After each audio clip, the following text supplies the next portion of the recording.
received a call about a noise complaint in one of the most exclusive areas of Beverly Hills. It was a massive mansion, perched on a hill with a breathtaking view. Night had already fallen, and the city below shimmered like a sea of stars. My partner Mike and I were assigned to check it out. Apparently the neighbors were bothered by the sound of a never-ending party. It wasn't the kind of incident we were usually concerned about, but something felt off from the start. When we arrived at the mansion, there was no loud music or signs of a party. The house was lit up, but the gates were open, which was unusual for such an expensive place.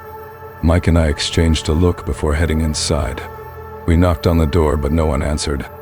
We called out again, and still, silence. We decided to go in, thinking it might just be a misunderstanding. The entrance hall was enormous, with a crystal chandelier hanging from the ceiling, reflecting the light in a nearly hypnotic way. Everything looked immaculately clean, but there was a strange odor in the air, something like mold mixed with something sweet. We kept calling out for someone, anyone, but the house was as silent as a tomb.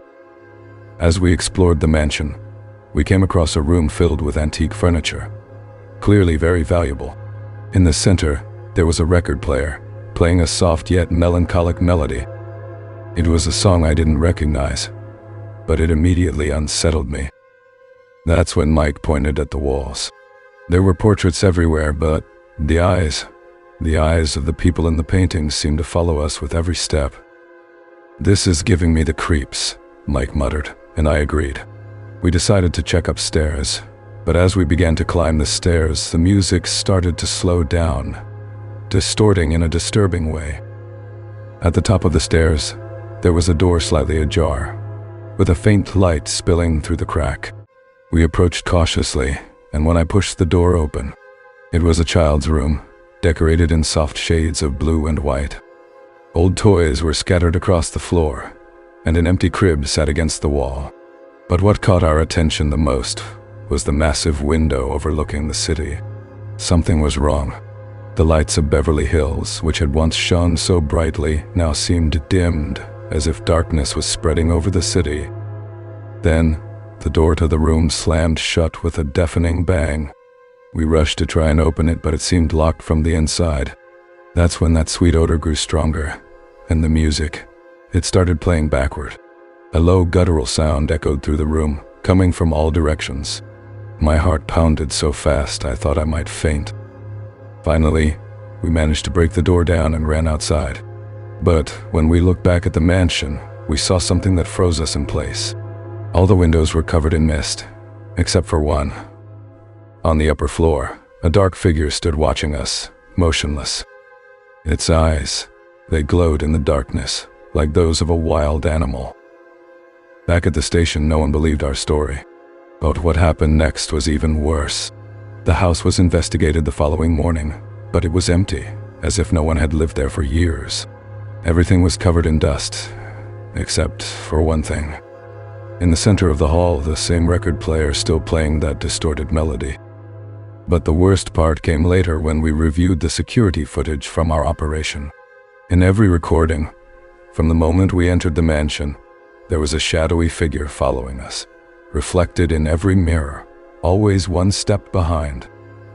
Now, every night, when I'm home, I hear that same melody playing softly. And sometimes, when I look in the mirror, I see that figure in the background, coming closer and closer, and I fear that one day, it will finally reach me.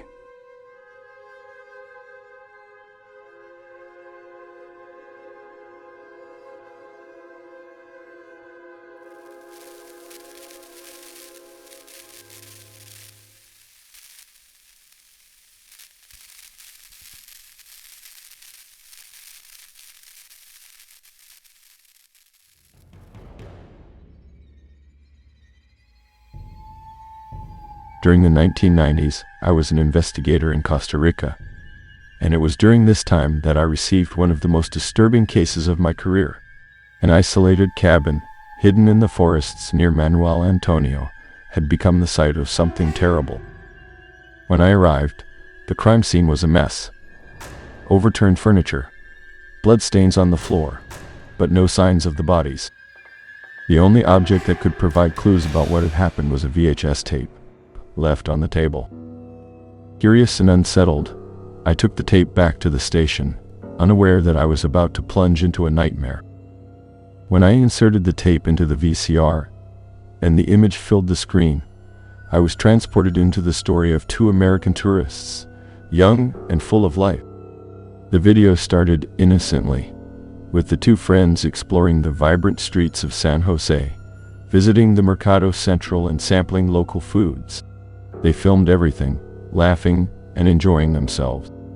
But something about the recording felt off. There was a third voice, a sort of whisper, so faint it was almost imperceptible, but it was there, accompanying every moment. The recording shifted to Manuel Antonio Beach, where the young women relaxed in the sun and played in the clear water. But when they decided to explore a little-known trail, things started to go wrong. The camera shook as they walked down the increasingly narrow path. The sounds of the forest were intense, but there was something else, something that didn't belong. The wind began to blow strangely, and the rustling leaves sounded almost human. The trail seemed to tighten as they advanced, as if the jungle was trying to swallow them. The camera captured a moment when one of them stopped, clearly frightened.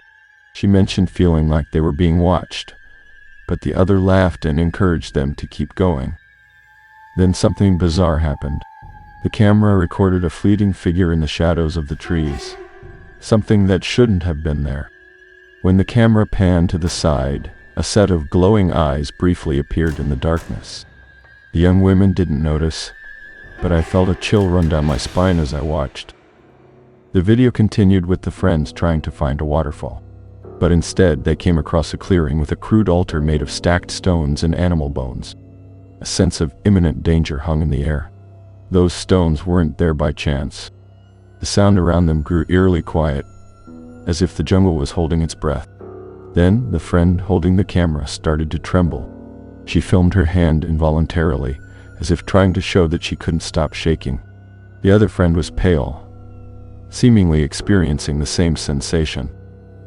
Suddenly, the video shook and the camera fell, showing only the treetops for a few seconds.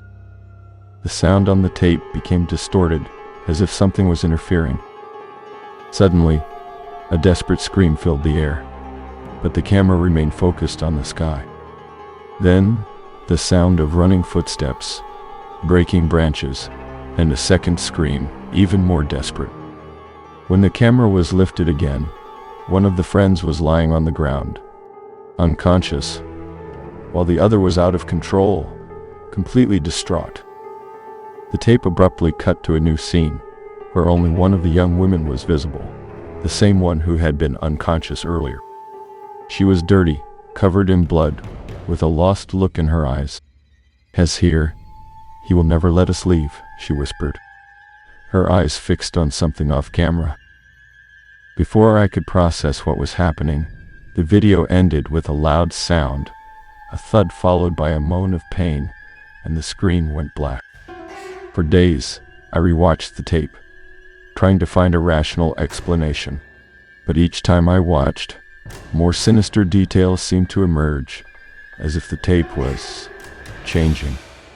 I started to notice that in some scenes, there were shadows that hadn't been there before, as if something was getting closer and closer to the camera. The figure with glowing eyes was present in almost every scene, always hidden, but getting nearer each time. The last time I watched the tape, something impossible happened. The image on the screen distorted, and for a brief second, I felt as if the figure was looking directly at me from the other side of the screen. I immediately turned off the tape, feeling a deep terror, as if I was being watched at that very moment. Since then, I've had nightmares about that jungle, that figure, and those young women. Sometimes, as I am trying to sleep, I hear whispers in my room, the same ones from the tape. And then, when I glance into the dark corner of the room, I see something moving, a shadow that shouldn't be there. Maybe I should have never watched that tape. My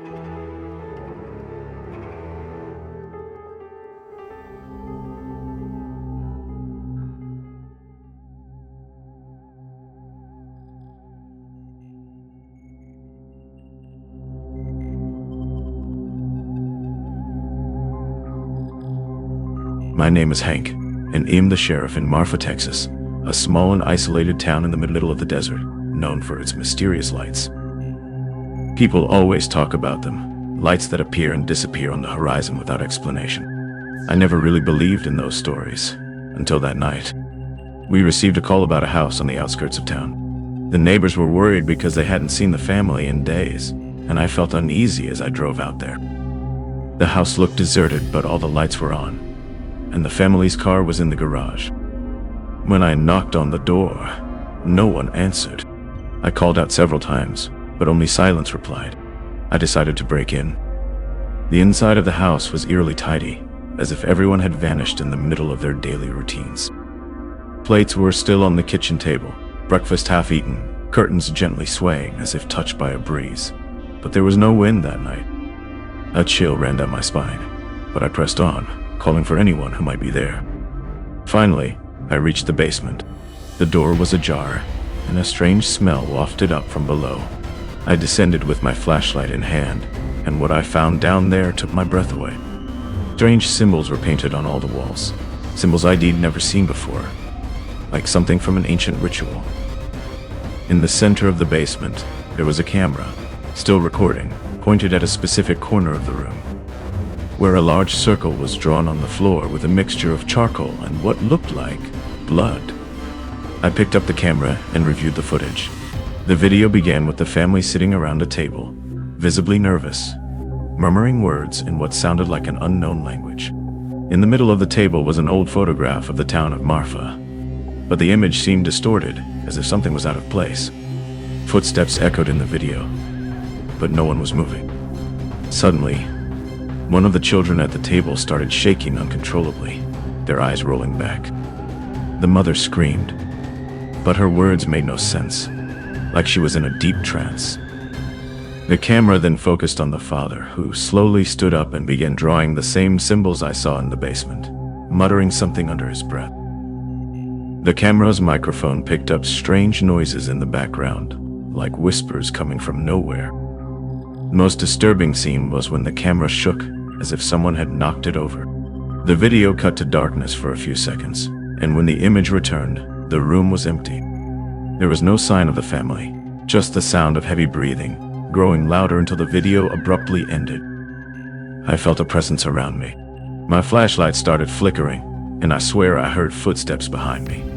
I spun around quickly, but there was no one there. Adrenaline surged through me, and I decided to get out of that basement immediately. As I reached the top of the stairs, the lights in the house went out, leaving me in total darkness. That's when I saw them through the window. The Marfa lights, brighter and closer than ever. I ran out of the house and jumped into my patrol car, trying to start the engine, but it wouldn't respond.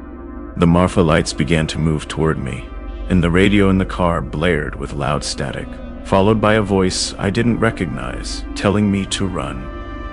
And then, something hit the window of the patrol car. It was a hand, but not a human hand. The skin was pale, almost translucent, with long, thin fingers. Without thinking twice, I got out of the car and ran as fast as I could. The Marfa lights followed, illuminating the desert around me. I didn't know where I was running. I just wanted to get away from that thing. But then, I felt something grab my leg. I fell to the ground, and when I looked back, I saw a figure shrouded in shadows, with glowing eyes and a wide smile that didn't belong in this world. Everything went dark. When I woke up, I was back at my house, with no memory of how I got there. My wife said she found me at the door in a state of shock, but I knew something was wrong. The Marfa lights never appeared again for the townsfolk, but sometimes, at night, I see reflections in the mirror. Those glowing eyes, watching me again, and I fear that one day, they will come for me for real.